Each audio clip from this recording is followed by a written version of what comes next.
అందరికీ నమస్కారం. Welcome back to my YouTube channel moral talks. Please do share, like, subscribe to my YouTube channel. ఇలాంటి పనులు అస్సలు చేయకండి. మంచం మీద కూర్చొని భోజనం చేయటం. మంచం మీద ఎలాంటి వారు కూర్చుంటారు అంటే అనారోగ్యానికి గురైన వారు మంచం మీద కూర్చొని భోజనం చేస్తారు. ఆరోగ్యంగా ఉండేవారు మంచం పైన కూర్చొని తినటం వలన వాళ్ళ వెన్నంటే దారిద్ర్య లక్ష్మి ఉంటుంది.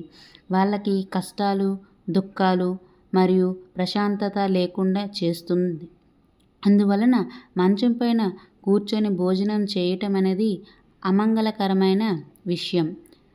మిట్ట మధ్యాహ్నం స్నానం చేయటం, భోజనం వడ్డించిన తరువాత ఆలస్యంగా భోజనం దగ్గరికి రావటం అలా చేయకూడదు. అలా చేయటం వలన మన ఇంట్లోకి దారిద్ర్య లక్ష్మి ప్రవేశిస్తుంది. స్నానం చేసి విడిచిన బట్టలు మళ్ళీ కట్టుకోవడం అది చాలా అమంగళకరమైన పని. బొట్టు లేకుండా ఉండడం, బొట్టు పెట్టుకోకపోవడం, అదే పనిగా కాళ్ళు ఊపడం, కాళ్ళు అదే పనిగా ఊపడం అనేది చాలా అమంగళకరమైన విషయం. దానివల్ల చాలా దారుణాలు జరుగుతాయి.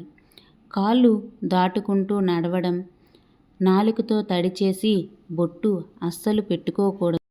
ఎడమ చేతితో పిల్లల్ని కొట్టడం, అన్నం తింటూ వేళ్ళు, చేతులు నాకడం ఇలాంటి అమంగళకరమైన పనులు అస్సలు చేయకండి.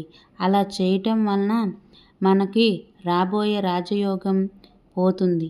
అదృష్టలక్ష్మి మన గడప దాటి వెళ్ళిపోతుంది.